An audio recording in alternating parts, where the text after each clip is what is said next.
Hello student, আশা করি তোমরা সবাই ভালো আছো।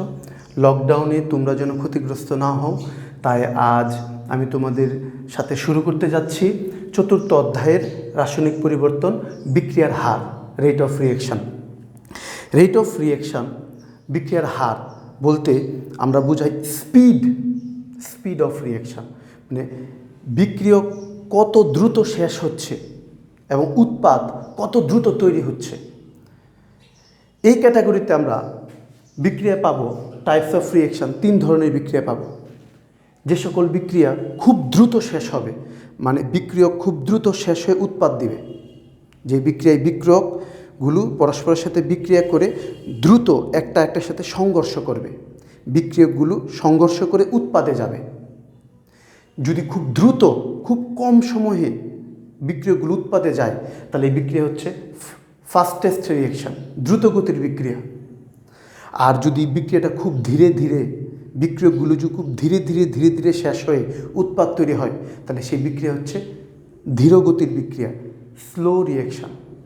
আর একটা হচ্ছে মডারেট রিঅ্যাকশন, সেটা খুব দ্রুতও না আবার খুব ধীরেও না, মাঝামাঝি। তাহলে বিক্রিয়ার হার, আজকের পড়ার টপিক রেট অফ রিঅ্যাকশন বলতে আমরা বুঝব change in concentration per unit time, মানে কত সময়ে বিক্রিয়ক শেষ হচ্ছে এবং উৎপাদ তৈরি হচ্ছে। তার মানে বিক্রিয়ার হার হচ্ছে স্পিড। যেমন আমি একটা বিক্রিয়া তোমাদের এখানে দেখালাম, এ বি এর সাথে বিক্রিয়া করে সি আর ডি তৈরি করে, এটা একটা উভয়মুখী বিক্রিয়া। উভয়মুখী বিক্রিয়া কি গত ক্লাসে তোমাদের সাথে আলাপ করছি। তাহলে এই বিক্রিয়ার রেট, বিক্রিয়ার স্পিড বা বেগ ডিপেন্ড করবে এই বিক্রিয়কগুলো এ কত দ্রুত সময় শেষ হচ্ছে, বি কত দ্রুত সময় শেষ হচ্ছে, আর সি কত দ্রুত সময় তৈরি হচ্ছে। তাহলে সি এবং ডি তৈরি হবে কত সময়ে এবং এ এবং বি কত সময়ে শেষ হবে সম্মুখমুখী বিক্রিয়ার ক্ষেত্রে। আর পশ্চাৎমুখী বিক্রিয়ার ক্ষেত্রে এটা বিক্রিয়ক। তাহলে আমরা জানব বিক্রিয়ার হার হচ্ছে বিক্রিয়কের শেষ হওয়া এবং উৎপাদের তৈরি হওয়া কত সময়ে হচ্ছে। খুব দ্রুত হলে দ্রুতগতির বিক্রিয়া, খুব ধীর হলে ধীরগতির বিক্রিয়া, আর যদি মাঝামাঝি হয় তাহলে মধ্যবর্তী বা মডারেট রিঅ্যাকশন। তো বিক্রিয়ার হারের ডেফিনেশন বা সংজ্ঞায় তোমরা খাতায় লিখতে পারো, সবাই খাতা কলম বের করে লিখো। লিখতে হবে, নাহলে পারবে না। লিখলে তুমি বুঝতে পারবে। সবাই লিখো যে বিক্রিয়ক এবং উৎপাদের ঘনমাত্রার পরিবর্তন প্রতি একক সময়ের সাথে সাথে বিক্রিয়ক এবং উৎপাদের ঘনমাত্রার পরিবর্তন, বিক্রিয়ক শেষ হবে উৎপাদ তৈরি হবে, সেটা হচ্ছে রেট অফ রিঅ্যাকশন, বিক্রিয়ার হার। যেমন এই বিক্রিয়ার ক্ষেত্রে আমি দেখাইছি, এখানে মাইনাস দেখাচ্ছি শেষ হচ্ছে, এখানে নেগেটিভ সাইন বোঝাচ্ছে শেষ হচ্ছে। এ শেষ হচ্ছে, এর ঘনমাত্রা কমে যাচ্ছে মাইনাস, বি এর ঘনমাত্রা কমে যাচ্ছে, থার্ড ব্র্যাকেট ঘনমাত্রা সময়ের সাথে সাথে, কেমন।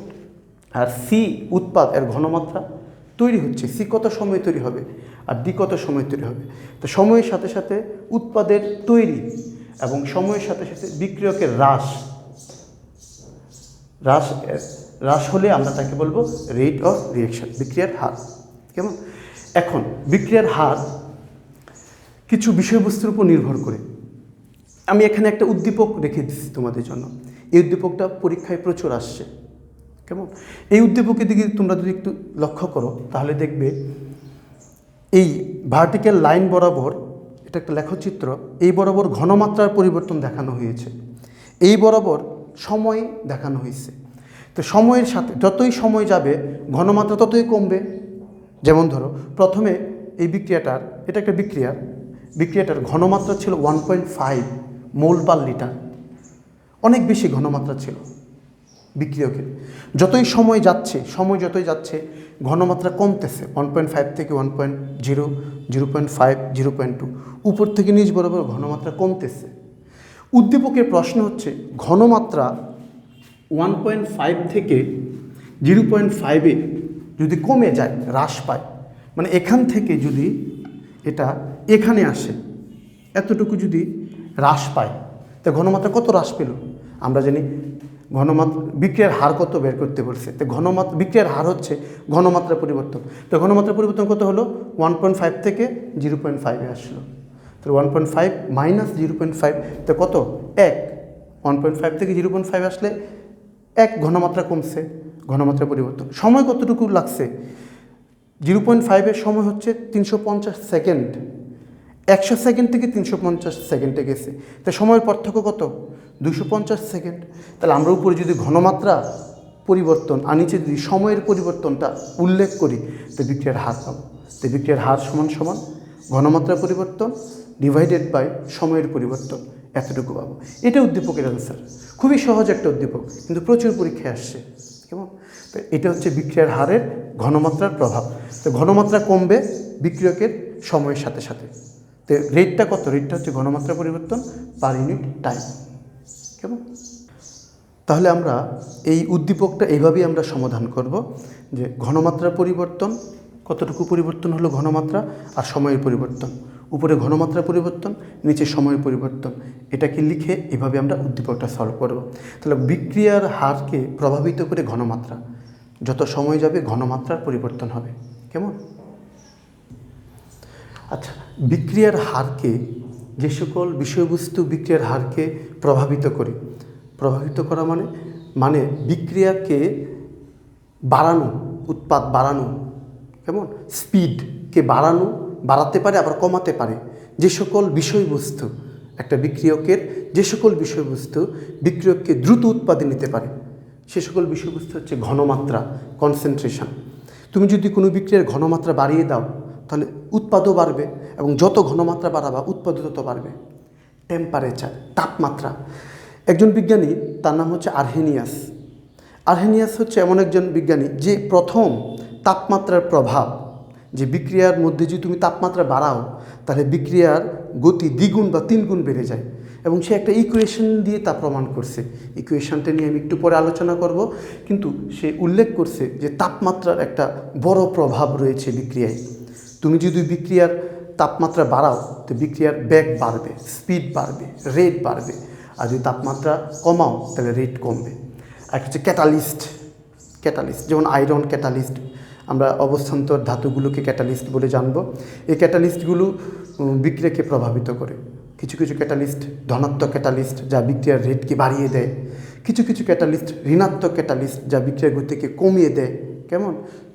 আরও অনেক ধরনের প্রভাবক বিষ বিক্রিয়াকে নষ্ট করে দেয়। কেমন? তো বিভিন্ন ধরনের প্রভাবক বিক্রিয়াকে প্রভাবিত করে, বিক্রিয়ার গতিকে বাড়িয়ে দেয়, কমিয়ে দেয়। তাহলে প্রভাবক হচ্ছে বিক্রিয়ার হারের উপর প্রভাব বিস্তার করে। আরেকটা হচ্ছে সারফেস এরিয়া, পৃষ্ঠতলের ক্ষেত্রফল। এটা পরীক্ষায় প্রচুর আসছে, এমসিকিউ এবং উদ্দীপক আকারে আসছে। সারফেস এরিয়া কীভাবে বিক্রিয়াকে প্রভাবিত করে, আমি তোমাদের একটা উদাহরণ দেখাচ্ছি। যেমন ধরো, এটা একটা চুনা পাথর, লাম্ব আকৃতি, দলা, গোল চুনা পাথর। তা চুনা পাথর আমরা সবাই জানি ক্যালসিয়াম কার্বনেট।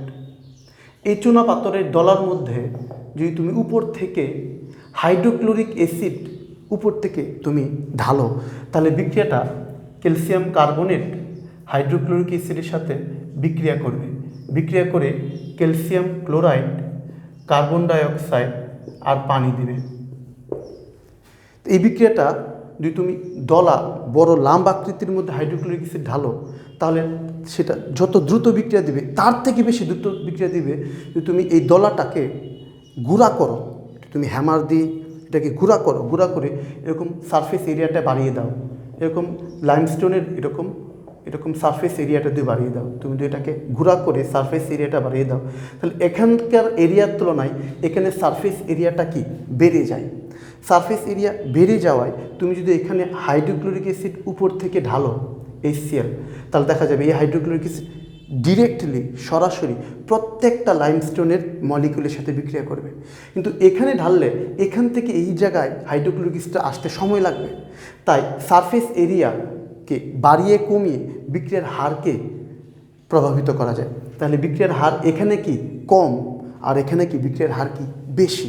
কেন? এখানে দ্রুত সময়ে বিক্রিয়া হবে, আর এখানে কি কম সময়ে বিক্রিয়া হবে। তো সারফেস এরিয়া বিক্রিয়াকে প্রভাবিত করে। আরেকটা জিনিস, সানলাইট, সূর্যের আলো।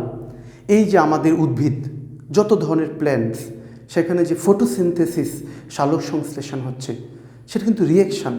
আমাদের শরীরে ভিটামিন ডি তৈরি হচ্ছে, আমাদের কোলেস্টেরল শরীরে চামড়ার নিচে, রোদ লাগতেছে সরাসরি এটা ভিটামিন ডি তৈরি করতেছে in presence of Sunlight. So Sunlight, সূর্যের আলোক রশ্মি বিক্রিয়াকে প্রভাবিত করে। দেখা গেছে অনেক বিক্রিয়া অ্যাবসেন্স অফ লাইট, মানে আলোর প্রভাব অনুপস্থিতি বিক্রিয়া হয় না। তো আলো বিক্রিয়াকে প্রভাবিত করে। কিছু কিছু বিক্রিয়া অন্ধকারে হয়, কিছু কিছু বিক্রিয়া আলো ছাড়া হয়ই না। তাহলে সানলাইট বিক্রিয়াকে প্রভাবিত করে। আরেকটা হচ্ছে প্রেশার, চাপের প্রভাব শুধু গ্যাসের ক্ষেত্রে প্রযোজ্য। যে সকল বিক্রিয়ক উৎপাদ উভয় দিকে গ্যাস আছে, সে সকল বিক্রিয়ার মোল সংখ্যার পার্থক্য থাকলে আর বিক্রিয়ক উৎপাদে যদি গ্যাসিয়াস স্টেটে থাকে, তাহলে তুমি চাপ বাড়াইলে কমাইলে বিক্রিয়া গতি হ্রাস বৃদ্ধি পায়। কেমন? তো বিক্রিয়া গতিকে বা হারকে প্রভাবিত করে চাপ। আমি তোমাদের সাথে আলোচনা করতে যাচ্ছি টেম্পারেচারের প্রভাবটা, মানে আরহেনিয়াসের সমীকরণটা। এখনই তোমাদের সাথে বিক্রিয়ার হারের উপর বিভিন্ন নিয়ামকের মধ্যে তাপমাত্রার প্রভাবটা খুবই গুরুত্বপূর্ণ, উদ্দীপক আকারে প্রচুর আসছে, এটা নিয়ে তোমাদের সাথে আলোচনা করব। কেমন? বিক্রিয়ার হারের উপর তাপমাত্রার প্রভাব, এটা নিয়ে প্রথম ব্যাখ্যা করছে যে বিজ্ঞানী, তার নাম হচ্ছে Arrhenius. Arrhenius was the first scientist, প্রথম বিজ্ঞানী আরহেনিয়াস, যে তাপমাত্রার প্রভাবকে ব্যাখ্যা করছে। এবং সে বলছে যে তাপমাত্রা প্রতি 10 ডিগ্রি সেলসিয়াস যদি তুমি বৃদ্ধি করো, তাহলে বিক্রিয়ার হার 2 থেকে 3 গুণ বাড়ে। তুমি 10 ডিগ্রি বাড়ালা, ডাবল হয়ে গেল, দ্রুত সময়ে উৎপাদ তৈরি হলো। তুমি তাপমাত্রা কমাইলে বিক্রিয়ার গতিটাও কি কমে যাবে। এবং আরহেনিয়াস প্রথম এই তথ্যকে কাজে লাগিয়ে ম্যাথমেটিক্যালি সে প্রমাণ করছে তার সমীকরণ, আরহেনিয়াসের সমীকরণটা হচ্ছে বিক্রিয়ার হার। সবাই একটু লক্ষ্য করো সমীকরণটার দিকে।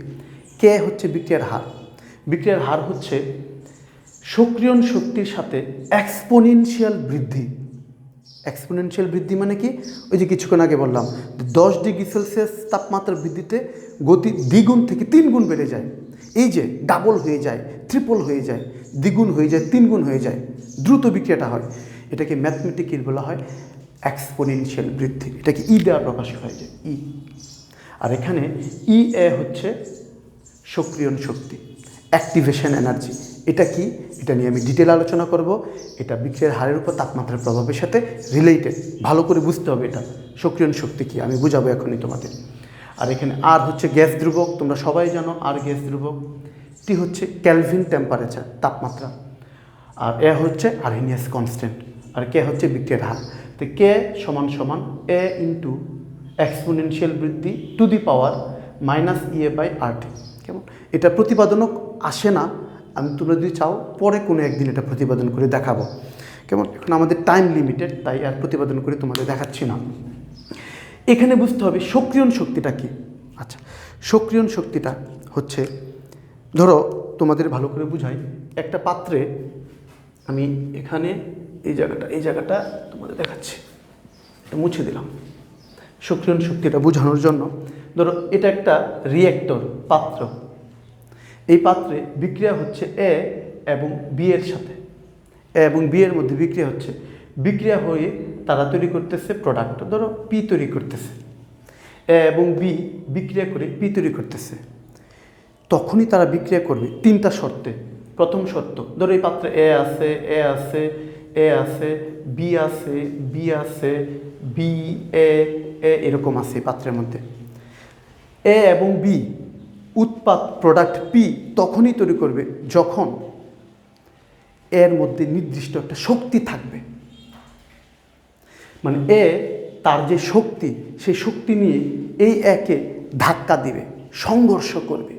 সংঘর্ষ তথ্য কোয়ালিশন থিওরিতে এটা ডিটেইল আলোচনা হবে। আমি জাস্ট একটু তোমাদের বলতেছি, এ একটা নির্দিষ্ট শক্তিতে এই বি এর সাথে সংঘর্ষ করবে। এ এর সাথে সংঘর্ষ করবে না, এ বি এর সাথে সংঘর্ষ করবে নির্দিষ্ট শক্তি নিয়ে। বি মলিকিউলও একটা নির্দিষ্ট শক্তিতে এর সাথে কি সংঘর্ষ করবে। তো সংঘর্ষ হবে একটা নির্দিষ্ট শক্তিতে, এরা একটার সাথে ধাক্কি করবে, সংঘর্ষ করে এই পি তৈরি করবে। কিন্তু সকল সংঘর্ষ কি কার্যকর হবে না? সংঘর্ষ হতে হবে ইফেক্টিভ, যেটাকে আমরা বলবো ইফেক্টিভ কোয়ালিশন। ইফেক্টিভ কোয়ালিশন, কার্যকর সংঘর্ষ। কার্যকর সংঘর্ষ কখন হবে? ধরো সামনাসামনি যদি সংঘর্ষ হয়, মানে সংঘর্ষণের একটা ওরিয়েন্টেশন আছে, দিক থাকবে, ওরিয়েন্টেশন। যদি সামনাসামনি সংঘর্ষ হয় তখন তা হবে ইফেক্টিভ। পাশাপাশি সংঘর্ষগুলো ইফেক্টিভ হবে না।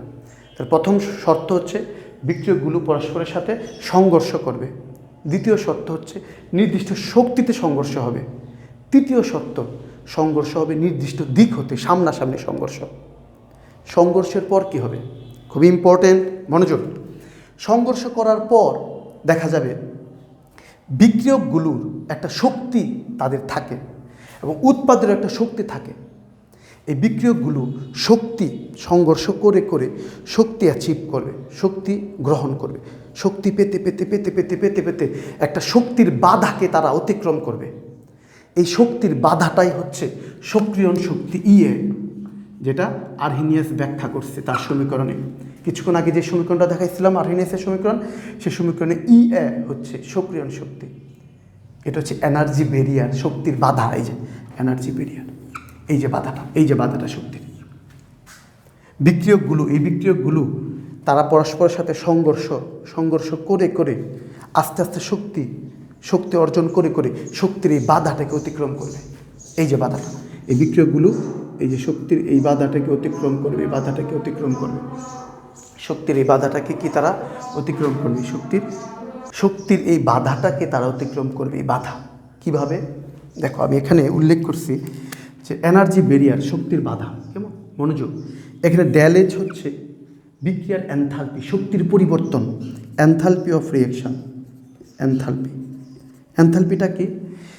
বিক্রিয়ার এনথালপি হচ্ছে উৎপাদের যে শক্তি, এই যে উৎপাদ, যে প্রোডাক্ট পাইলাম, উৎপাদের শক্তির সাথে বিক্রিয়কের শক্তি, বিক্রিয়কের একটা শক্তি আছে, এই দুটো শক্তির পার্থক্য। এবং এই ড্যালেজ দুই ধরনের। যদি ড্যালেজ ঋণাত্মক হয়, ড্যালেজের মানটা যদি ঋণাত্মক হয় তখন এটা তাপ উৎপাদী বিক্রিয়া। আমরা সবাই জানি ড্যালেজ রিঅ্যাকশন এনথালপি, এটা যদি নেগেটিভ ঋণাত্মক হয় তাপ উৎপাদী। আর ড্যালেজটা যদি গ্রেটার দেন 0 পজিটিভ হয় তাপ হারি। তো কখন নেগেটিভ হবে? যখন রিঅ্যাক্টেন্টের এনার্জিটা বেশি হয়। এটা যদি বেশি হয়, এটা যদি কম হয়, তখন এটা কী হবে? নেগেটিভ। আর নেগেটিভ হলে তাপ উৎপাদী। তো কে বেশি হবে? বিক্রিয়কের শক্তি যদি উৎপাদের থেকে বেশি হয় তাহলে তা তাপ উৎপাদী বিক্রিয়া। আর যদি উৎপাদের শক্তি বিক্রিয়কের থেকে বেশি হয়, দুইটা বেশি হয়, তো এটা পজিটিভ হবে। আর ড্যালেজ যখন পজিটিভ তখন তাপ হারে। এই জিনিসটা আমি এখানে তুলে ধরছি। এখানে দেখো রিঅ্যাক্ট্যান্টটা নিচে আছে আর প্রোডাক্টটা কি উপরে আছে। তো এখান থেকে এই পর্যন্ত শক্তির যেই চূড়াটা, এখান থেকে এই পর্যন্ত এই যে শক্তিটা দেখতেছি, আমি দেখতেছি এই যে শক্তিটা দেখতেছি, এই শক্তিটা হচ্ছে প্রোডাক্টের শক্তি। আর এখান থেকে এই যে এই পর্যন্ত যে শক্তিটা দেখতেছো, এই যে এখান থেকে এই পর্যন্ত, এটা হচ্ছে রিঅ্যাক্ট্যান্টের শক্তি। তো এখানে প্রোডাক্ট কিন্তু উপরে, প্রোডাক্ট উপরে মানে প্রোডাক্টের শক্তি বেশি আর রিঅ্যাক্ট্যান্টের শক্তি কি কম।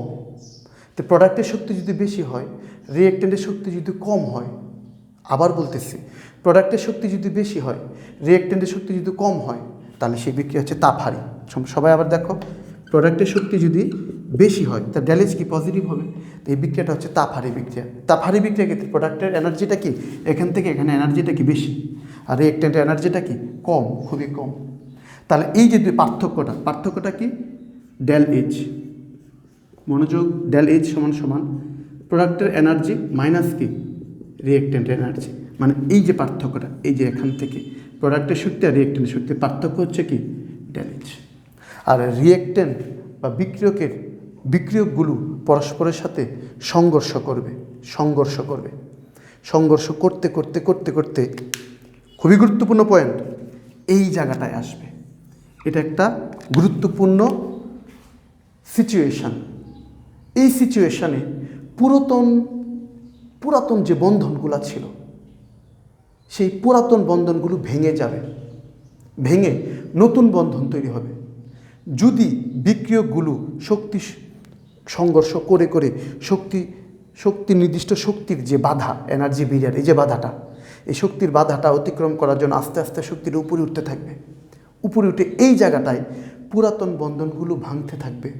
আবার রিপিট করতেছি, এই জায়গাটায় বিক্রিয়কগুলো পুরাতন বন্ধনগুলো ভাঙতে থাকবে এবং উৎপাদ তৈরি হতে থাকবে, নতুন বন্ধন তৈরি হতে থাকবে। এই যে অবস্থানটা, এই অবস্থানটাকে বলা হয় জটিল অবস্থা, complex state, activated complex state, অবস্থান্তর জটিল অবস্থায়। এটার ডেফিনেশন প্রচুর পরীক্ষায় আসে, তোমরা খাতায় লেখো, আমি বলতেছি। যে অবস্থায় বিক্রিয়কগুলো পুরাতন বন্ধন ভেঙে নতুন বন্ধন উৎপাদে পরিণত হয়, সে অবস্থাকে আমরা বলবো অবস্থান্তর জটিল অবস্থা। এবং বিক্রিয়কগুলো এই যে অবস্থান্তর জটিল অবস্থাটা, এই অবস্থাটাকে ওভারকাম করে উৎপাদে যাবে। আমাদের এই অধ্যায়টা হচ্ছে রাসায়নিক পরিবর্তন। রাসায়নিক পরিবর্তন কোথায় হবে? এখানে হবে, এখানে হবে। এখানে কি হবে? পুরাতন বন্ধনগুলো ভেঙে যাবে আর নতুন বন্ধনগুলো তৈরি হবে। এটাই তো পরিবর্তনটা, রাসায়নিক পরিবর্তন। বিক্রিয়কগুলো উৎপাদে যাবে কখন? যখন এই অবস্থায় তারা সংঘর্ষ করে বারবার একটা সাথে ধাক্কা করবে। ধাক্কা শর্ত কি? নির্দিষ্ট শক্তিতে ধাক্কা হবে, নির্দিষ্ট ওরিয়েন্টেশন দিকে ধাক্কা হবে, কেমন? আর এই এনার্জি ব্যারিয়ারটা, শক্তির এই পার্থক্যটা তারা ওভারকাম করে পুরাতন বন্ধন ভেঙে নতুন বন্ধন উৎপাদে পরিণত হবে। এই যে চূড়াটা, এই যে শক্তির পার্থক্যটা, এখান থেকে এই পর্যন্ত, এই যে শক্তির পার্থক্য এখান থেকে এই পর্যন্ত, এটাকেই বলবো আমরা অ্যাক্টিভেশন এনার্জি, সক্রিয়ণ শক্তি, অ্যাক্টিভেশন এনার্জি। এবং বিক্রিয়ার হারের উপর এর প্রচুর প্রভাব রয়েছে। আমি তোমাদের কিছুক্ষণ আগে বলছিলাম যে তাপমাত্রা, টেম্পারেচার, হ্যাঁ টেম্পারেচারের প্রভাব এটাই। দেখা যায় তাপমাত্রা যদি বাড়াও তাহলে অ্যাক্টিভেশন এনার্জি, দ্রুত বিক্রিয়কগুলো তাপমাত্রা বাড়িয়ে দিলাম, দ্রুত বিক্রিয়কগুলো পরস্পরের সাথে সংঘর্ষ করলো এবং এরা একটা হাইট অ্যাটেন্ড করলো এবং এই জায়গায় গিয়ে পুরাতন বন্ধন ভাঙলো, নতুন বন্ধন তৈরি হলো এবং উৎপাদে গেল। এবং বিক্রিয়কগুলো সক্রিয়ণ শক্তি ওভারকাম করে, অতিক্রম করে বন্ধন ভেঙে নতুন বন্ধন তৈরি করে উৎপাদে গেল। এই যে বাধাটা, এখান থেকে এই পর্যন্ত শক্তির এই যে বাধাটা, এটাকে আমরা বলবো সক্রিয়ণ শক্তি। এখানে তো একটা শক্তি থাকে, ধরো এখানে একটা শক্তি EX ধরলাম, আর এখানে বিক্রিয়কের শক্তি কি ER, তাহলে সক্রিয়ণ শক্তি কি হবে? EA। তা আমরা বলতে পারি EA সমান সমান এই শক্তিটা বেশি, EX জটিল অবস্থার যে শক্তি মাইনাস বিক্রিয়কের যে শক্তি, এই শক্তিটা তো ওখানে গেল মাইনাস ER। এই দুটো শক্তির পার্থক্য হচ্ছে সক্রিয়ণ শক্তি। ধরো এখানে শক্তি আছে 170 কিলোজুল ধরো, আর এখানে বিক্রিয়কগুলো শক্তি ছিল ধরো 70 কিলোজুল, 70 কিলোজুল। তা আমি তোমাকে যদি উদ্দীপকের প্রশ্ন করি, এটি উদ্দীপক, এইভাবে উদ্দীপকের প্রশ্ন হয়।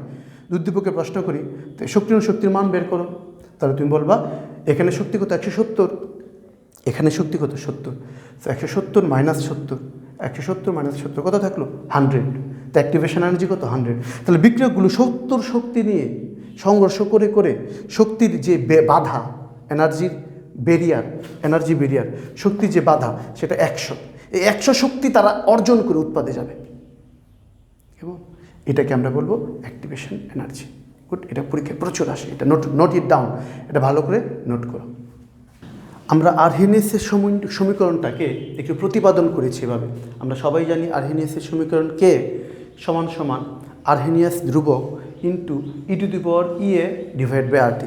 এই সমীকরণের ধ্যান দিয়ে কথাটা শোনো, এই সমীকরণের উভয় পার্শ্বে যদি তুমি ম্যাথমেটিক্যাল লন ভিত্তিক লগারিদম নাও তাহলে এটা পাবা। আমরা জানি m × n = m + n, তাই উভয় পক্ষে লন নিলে তুমি এই সমীকরণটা পাবা। এই সমীকরণটার লেখচিত্র আমি এখানে আঁকছি। এই লেখচিত্র পরীক্ষায় আসে উদ্দীপক আকারে, মনোযোগ দিয়ে কথাটা শোনো। এই সমীকরণটার এটাকে যদি তুমি y ধরো আর EA ডিভাইডেড বাই R এটাকে যদি m ধরো, যেহেতু মাইনাস আছে তাহলে -m, আর 1/t হচ্ছে কি x, তাহলে x হচ্ছে স্বাধীন চলক আর y হচ্ছে অধীন চলক, আর এই ln a হচ্ছে কনস্ট্যান্ট c। তাহলে তুমি সমীকরণ দাঁড়াচ্ছে y সমান সমান -mx + c, যা y অক্ষকে ছেদকারী রেখার সমীকরণ। এই মাইনাসটা কিন্তু নিম্নমুখী হবে, এটা যদি মাইনাস না থাকতো তাহলে কিন্তু এটা এরকম হতো, কিন্তু এই ঢালটা, স্লোপটা নেগেটিভ হওয়ায় y অক্ষকে ছেদ করছে, কিন্তু রেখাটা হবে নিম্নমুখী, নিচের দিকে যাবে। আর এখানে ঢাল হচ্ছে ত্রিকোণমিতিক ট্যানজেন্ট, যেটা আমরা পাবো -EA ডিভাইড বাই R, এটা হচ্ছে ঢাল। এটা y অক্ষকে ছেদকারী নিম্নমুখী রেখার সমীকরণ, যেটা হচ্ছে আর্হেনিয়াসের লেখচিত্র।